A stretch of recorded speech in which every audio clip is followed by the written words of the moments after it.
probably the best nautical fantasy book I've ever read.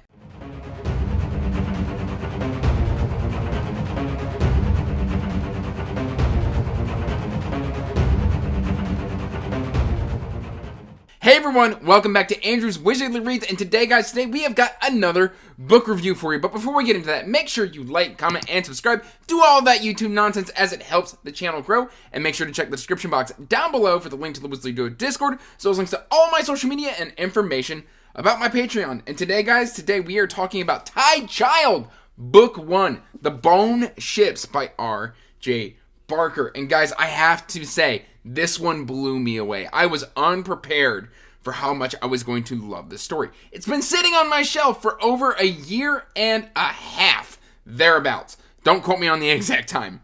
But in that time, I've constantly picked it up. I've looked at this awesome spine, this awesome cover, and I'm just like, it's a story about bone ships. Ships made from dragon bones. I'm like, just that little bit sounds interesting, right? It does. It sounds really interesting. But it dives so much deeper. Not only is this one of the best nautical fantasies, but in terms of story progression, my word, the story progression, like you start low, and then basically we've got to build our characters up to go achieve something awesome. So basically what this is an analysis of striving to be better, striving for redemption, striving to save one's culture. And there's a lot of culture built into the Bone Ships, or the Tide Child trilogy. Now what is Tide Child? Tide Child is a bone ship, but specifically is a black bone ship. You've got two different types of bone ships. You've got a white one, which is very much a healthy ship. It's a prized possession. The dragons have since, been hunted almost to extinction.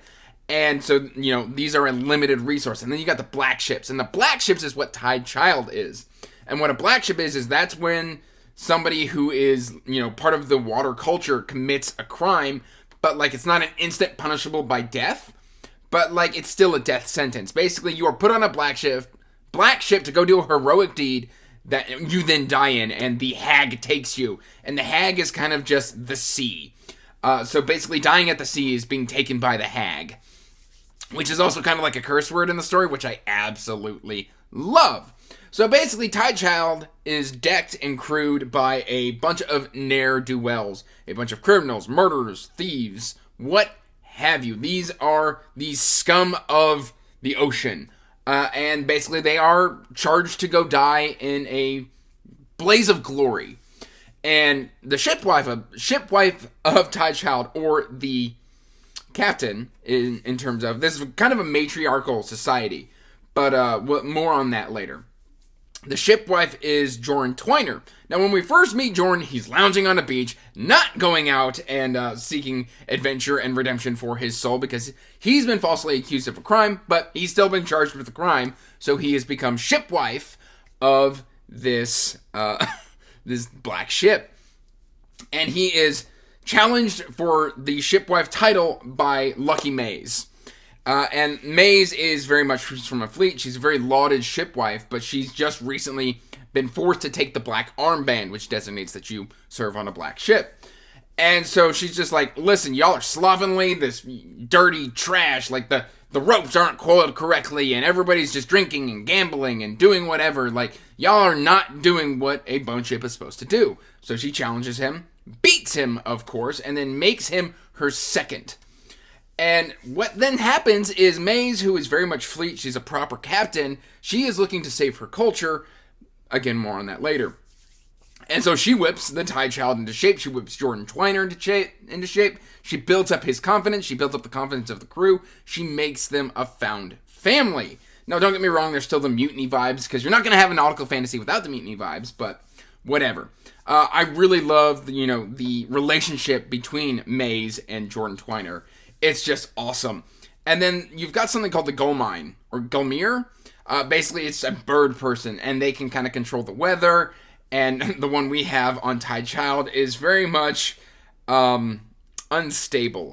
But it's powerful, but it's unstable. It doesn't want to listen to anybody. It'll throw stuff at you, get out of my room! Nah! It's just a rowdy teenager. And so Maze has to whip everybody into shape. And she does that very successfully across the course of the book. It's fascinating because I started reading the book and I'm like, man, like, this is just going to be a bunch of angsty stuff.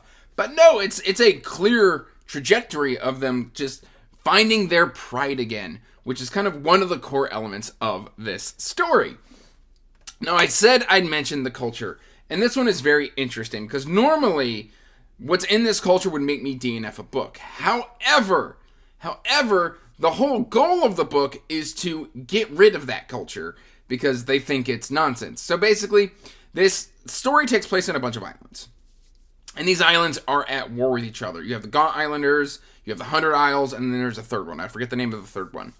But basically, they all vie for bone ships. Their whole reason for fighting is to get bones for ships. They like capture ships, and they make them their own. And then those have something called soul lights on them. And that's basically where they have sacrificed firstborn children to kind of showcase the health of their ships. And there's this whole society where basically you've got caste system here. You've got the burn caste, which these are people who are the lowest caste possible. Now, to get out of the burn caste, you have healthy children. And this is where the matriarchal society comes into. You have healthy children. And then if you have a healthy child, the first one is sacrificed to the bone ships, which would normally make me DNF a book, except for the fact that they're actively working to stop this practice. So that I kind of was able to read past that. And then once you've had multiple healthy children, and by that means, I mean, like, you know, you're not missing limbs, no blemishes, like just unblemished people, you get to move up a caste. Because there's a lot of burn caste for some reason. Apparently, within this culture, a lot of people are born with just defects, deformities, and things of that nature. Like either like just large birthmarks, or I think the cobblers are all missing a foot. And I think, blacksmiths are missing like an arm. No, cobblers are like... No, not the cobblers. The people who make clothes. Tailors! There we go. Tailors are like missing hands and arms and stuff like that. So like if you have certain defects, you get slotted into certain jobs. But once you become a burn, you can then the men can kind of become kept, which, you know, the women become the burn because they give birth to the children, and the kept are the men who are also unblemished and are used to produce more offspring. And so they don't like the fact that these bone ships are kind of breeding more war. And then because there's more war, there's more sacrifices of these children. And normally that aspect of a book, like I said, would make me DNF this book. However, Maze is very much against this, and so she is trying to work against that.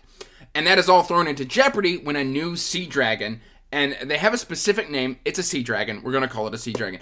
A new sea dragon has been seen for the first time in like 30 years. It's been 30 years since anybody's seen a sea dragon. They used to be everywhere, and they killed them all.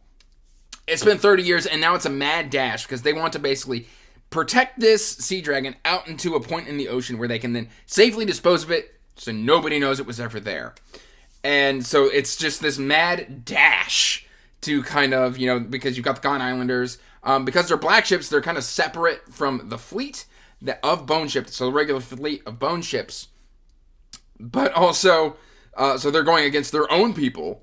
And so there's a little bit of, you know, hey, you're being a traitor by not, you know, capturing this dragon and bringing this great haul of very, very, very valuable bones back to your own people. And she's like, yeah, well, screw that, because we keep fighting over these bones, which just leads to more war. And she's like, the cycle needs to end somehow. We need to protect these people. Because Maze was a firstborn who was going to be sacrificed, and then something happened and she was able to survive that experience, and that kind of jades her towards that particular culture. But also because of the fact that she doesn't like it, she's then been she's gotten the black armed, and she's been put on a dead dragon ship. And so there's just a ton of great culture and ideas kind of analyzed within this story, a lot of which I was not expecting. I mean, just the character arcs, the character growth, the character progression, the naval combat is amazing. Learning how to use, like, you go through the whole training sequences, because, you know, all of these people are just prisoners. Like, they weren't necessarily meant to be sailors. And so Maze has to train them. And so you go through drills, you go through all of that, where, like, they shoot out in the water at random targets. Fantastic stuff.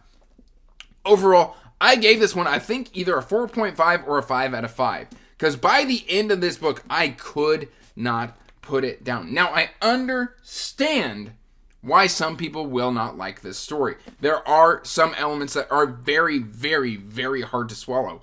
And I completely understand if that does not work for you as a reader. However, for me, I am so excited. I'm immediately going to go into Call of the Bone Ships, which is book 2, next month. Because this was an absolute delight. Or wait, am I reading it this month? I don't know. Anyway, just the cultural aspects, the pacing, the story progression, the characterization, all is executed incredibly well. I don't know why I quite waited this long to read an R.J. Barker story, but I'm super glad that I now have. That said, guys, that's really all I've got here for you. Please let me know in the comments down below if this is something you are interested in reading. Until next time, peace out, stay magical, bye. And as always, I want to give a huge thank you to my patrons.